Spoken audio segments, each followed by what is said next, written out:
Assalamualaikum warahmatullahi wabarakatuh. Alhamdulillahirabbil alamin.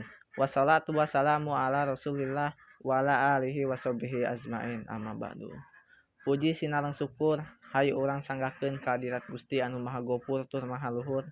Shalawat miwah salam mugia dikocor gorontorkeun ka paduka alam habibana wa nabiyana Muhammad sallallahu alaihi wasallam.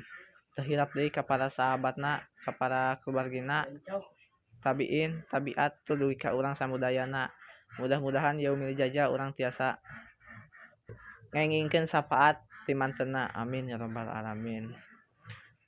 Sadayana, percaya teu bahwa anu salat teh bakal cilaka? Percaya teu? Maksud anu dimaksud ku anu salat cilaka teh nyaeta jalmi anu sok salat tapi sok ngalalaikeun kana salatna. Contona sok ngaengke-engkekeun kana salat. Sareng deui salat teh bisa ngajauhkeun urang dina perilaku dengki jeung munkar. Tuh ku kituna hayu urang ngadegkeun salat.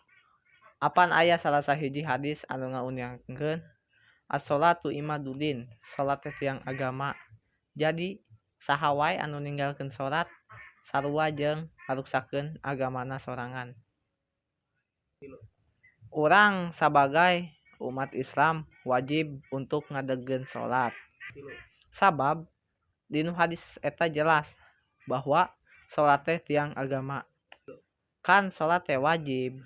Ari anu dinamakeun wajib teh nyaeta lamun dipigawe dapat ganjaran, lamun henteu dapat siksaan. Kumargi kitu simkuring ngumajak hayu urang salat. Sakitu anu tiasa kapihatur, mudah-mudahan aya manfaat sareng hikmatna khususna ka diri simkuring umumna ka bararea sadayana. Wabillahi taufiq walhidayah. Wassalamualaikum warahmatullahi wabarakatuh.